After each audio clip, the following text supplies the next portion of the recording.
For today's project, we're going to figure out a way to put this G90 in my truck. I found a really cool deal for this Drake TR7 a few weeks ago, actually about a week and a half ago, on Facebook Marketplace. Came with a whole bunch of other cool stuff. Awesome rig for an incredible price. I think the seller just wanted it out of his garage. He wasn't using it, so this thing is really cool. The G90 I bought for a small desk shack station maybe a month or two ago. I've had a lot of fun with it, but since I'm using the Drake, and it's got a whole lot more power, we're not really using the G90 that much. I did build this CNC custom stand to lift it up a little bit, and I've played around with an Android app to cat control the rig, and that's been a lot of fun. But since it's not really being used much here, we're going to figure out a way to put this in the truck and build a mount and kind of go from there. What's kind of interesting is I haven't seen anybody really put this permanently in a vehicle. They're certainly great for portable operations, for POTA and soda and camping, and set it up on a picnic table. And I do have plans to do that in the future, but I really haven't seen anybody set this up in a more permanent state in their vehicle. And that's a bit surprising to me. Maybe we'll find out why. I don't know if we'll have some sound issues, some audio issues, some feedback, or problems along those lines, but we'll figure that out. With the detachable head, it just screams to me that this would be a really cool mobile setup, especially with the antenna tuner in here, because we could have kind of a 20 or 40 meter ham stick sort of in the middle of the range of the bands that I want to use, and the tuner in here is so incredible that it can tune just about anything. And as a testament to that, a few days back I made the cardinal sin that nobody ever wants to do. I was switching antennas, switching connections, and actually did not have the antenna on here. And I went to tune up the rig and hit the tune button, and it found a match some crazy way, which was just absorbing the 20 watts that this has. And I sent out some CQs, and of course nothing came back. And then I quickly realized that we did not have an antenna attached. So rig's fine. I've had contacts after that. So it's got protections in it for that. But I'm really surprised that people haven't put this in the car. So I've got a few ideas, and we're going to see how this goes. Instead of having a clear-cut design before I start, which is usually what I do, we're going to kind of figure this out on the fly. This is where we're going to try to figure out how to get that G90 head unit set up in here. This current arrangement with this 8900D, which has actually been a really good radio, these are really inexpensive. We're going to build the mount or some sort of bracket here to hold the head unit for the G90. This mount here I put together with some scraps several months ago. It's just some L channel here, and then this sits into the headrest for the center seat that folds down. So it's really solid, nothing permanent, and the whole thing can come out in about a minute. So I'm really happy with the way this worked out. This is just obviously an old Motorola speaker that we plugged into here. And then this is one of these adjustable Panavice mounts here for the little handheld mic, which is something else to figure out where to put the handheld mic for the G90. So I've got some ideas, and we're going to get going on this. And again, this video is sort of going to be on the fly. And it's kind of fun sometimes to do it that way. The other big challenge with going mobile HF, of course, is the antenna system. And what we're going to do here, everything is a compromise, but what we're using, this is a 40 meter ham stick, and the mount system here is super simple as well. I had a couple clamp mounts for an old truck cap, and what I did for this was I drilled out a hole on this side, and we put a mount to hold the different ham sticks, and then the clamp just clamps down onto a rooftop tent rack, so we're nice and grounded to the chassis of the truck, because as this loops around it makes really firm contact with the bed. And it's also got some contact into the aluminum rack here, so I don't know what our ground plane system looks like, but it's certainly got some attachment to the chassis of the truck. And that just shows it from the other side. And at the moment, I've just got the coax sneaking its way through the door. We'll see how this system works. And then if it does work well, we'll figure out a way to make this pretty, hide the wire through here, run that around. There are a few access points in this 2016 F150 underneath the floor mat for the driver's side. So we'll see.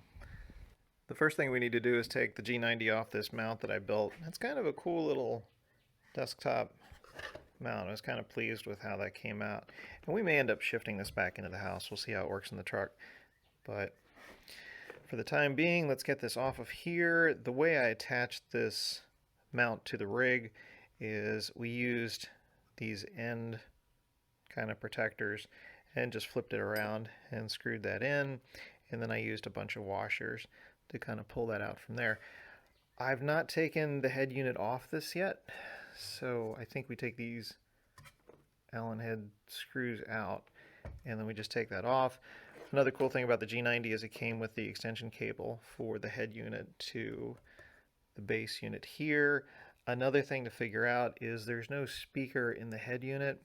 The speaker is in here, and if we have this under the seat, we'll need to figure out a way to use the headphone jack or something else to get some audio. It'd be nice to be able to shoot this straight to the stereo in the truck.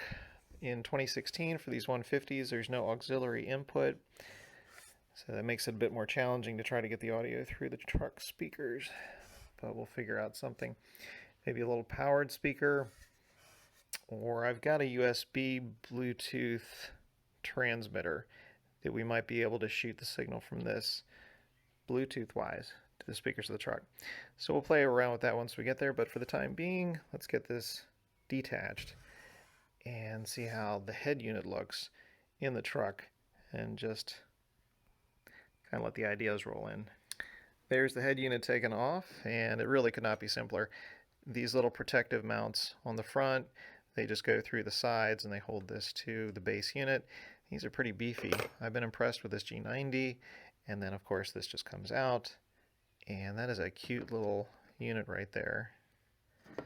I've had a lot of rigs over the years, a lot of HF, VHF, UHF rigs, but I've never had any with detachable head units, so that's really, really cool. Boy, if the whole rig was there, that'd be awesome.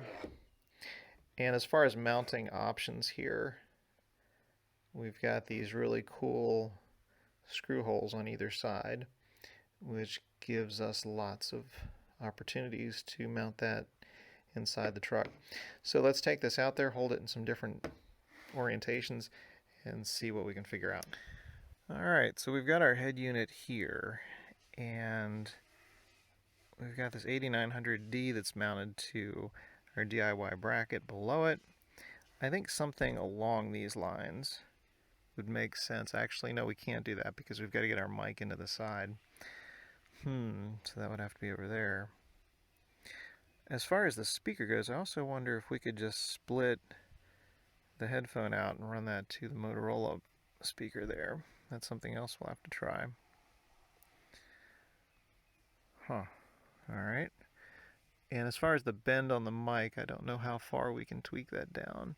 So if we put this off on the side, or below it, or above it, so the mic can clear, those are some options. So let me chew on this for a little bit. This shows the back side of that mount, so we can just pull the whole thing out, take it into the shop, and then work on our system to hold the G90 head unit. And again, this is about as simple as a mount bracket gets as far as the installation. That's not too permanent, no more holes or nothing that can't easily come out. And you know, oddly looking at this, I guess if somebody in the back seat wanted to operate, they could have access to the rig right there if the cables in the front were long enough too. But let's pull this out, take this into the shop area so that we can figure out how we're going to mount this head unit.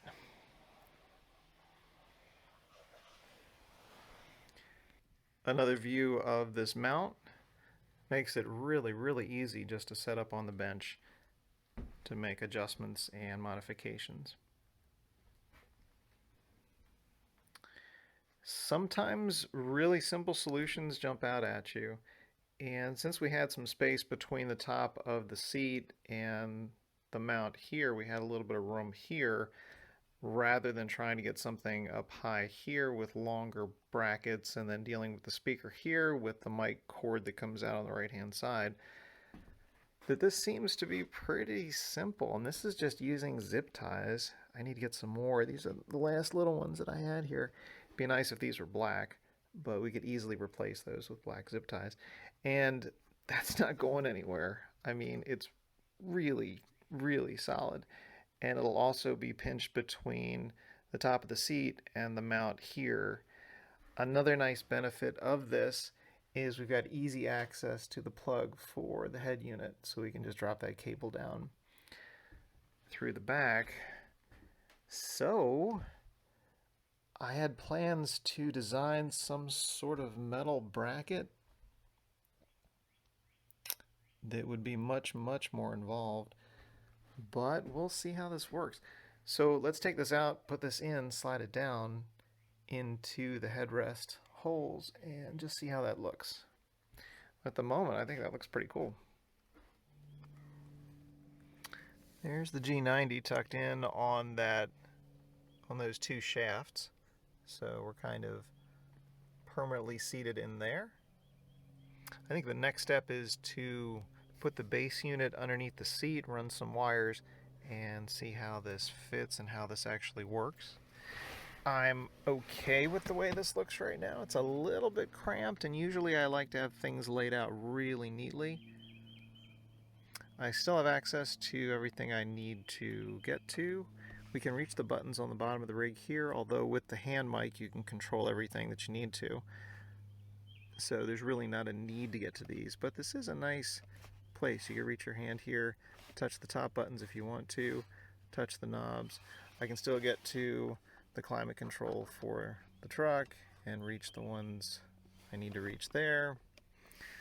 There's room for the speaker mic unencumbered over to the right, and we've got access to our cables here, and we're going to see if the output from the G90 from the headphones will run the speaker. And if it'll run that speaker, that's awesome. That works out really, really well. It'd be great if this whole thing could slide back a little bit, but this is a mounted center seat here. So let's get the base unit all connected up and see what we have. Making progress here, still tinkering around. As far as the speaker goes for the G90, as noted, there's no speaker in the head unit, and the little earplug jack here is far too weak to drive an actual speaker. That is really just for very, very lightweight earphones or earbuds that are wired.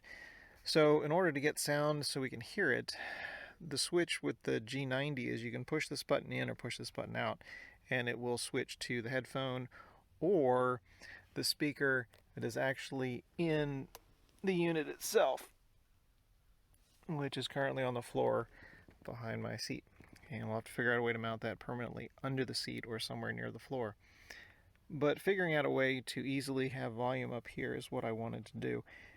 And as noted as well, on this 2016 F150, there's no auxiliary input for the speakers. They shifted over to USB stuff. I think I could do some sort of USB in for the media from the audio out of the G90. But that has drawbacks too, because if you want to listen to podcasts or the stereo or something else while the radio is in the background, you'd have to choose which input you're going with. So I really wanted to isolate a speaker. This little 8900D has a speaker in it, which is fine. I originally put this here to boost the audio from this, but this is really okay. So if we lateral back over to this, and this has its own speaker, we can use this speaker for the G90. But we need an amp. We need something to boost the signal. And I bought this years ago and actually never opened it up. I think it was 12 bucks or 13 bucks or something like that. And it does kick out Bluetooth or line out. And honestly, I had almost forgotten about it, and I found the package in my shop. So runs on 12 volts, and I used a hole here in our bracket just for a power switch, and we're taking advantage of one of our 12 volt plugs down there, and the 12 volt is just to drive the audio. As far as the power to drive these radios, a direct line has been run to the battery. So that's all through the firewall and all wired up properly and fused and all that stuff. So this is just for the audio. And if we switch this on here, we will engage the amp.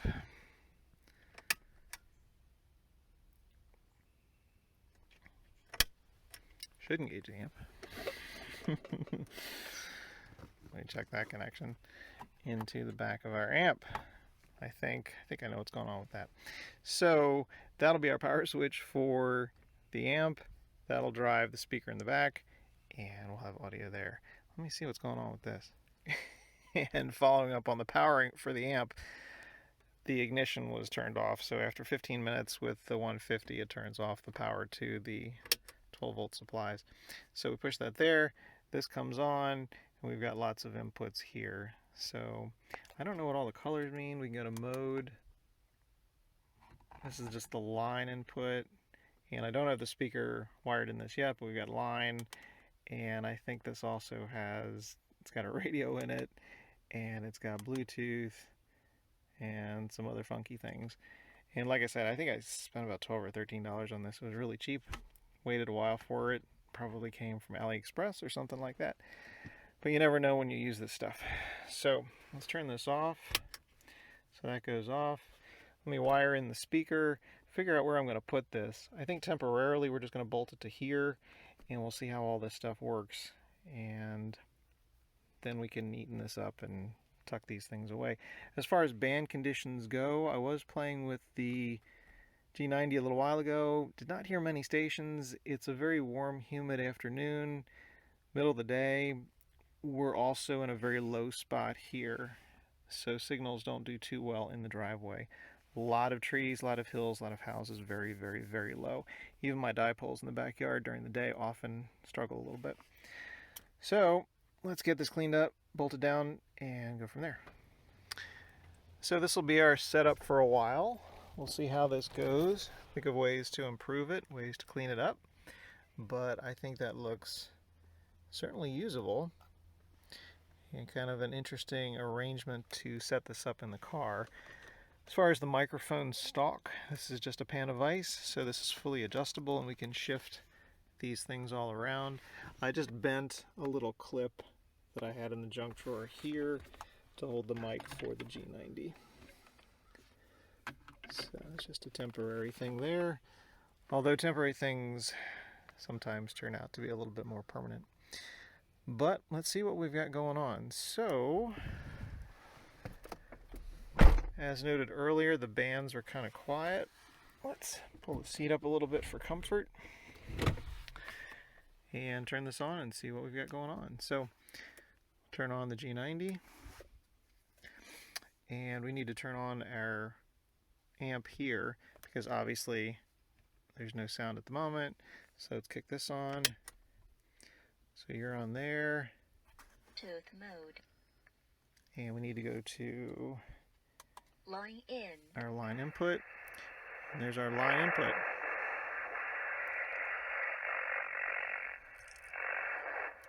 And we're on 40 meters right now during the day, during a hot, humid afternoon, so nothing really happening.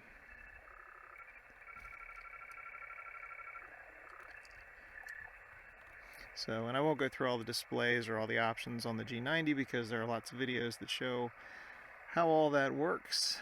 But as far as checking our tune on this, let's see what we've got. So, hold down the tune, and it'll find the low SWR. I think I was on 20 or 10 before, so it took a second to kind of narrow itself in. And then we go to the power, and that's our scope or SWR line, which is pretty impressive. The tuner in here does an extremely good job. And all these functions can be controlled by the mic as well. But that's cool, we've got the audio right there.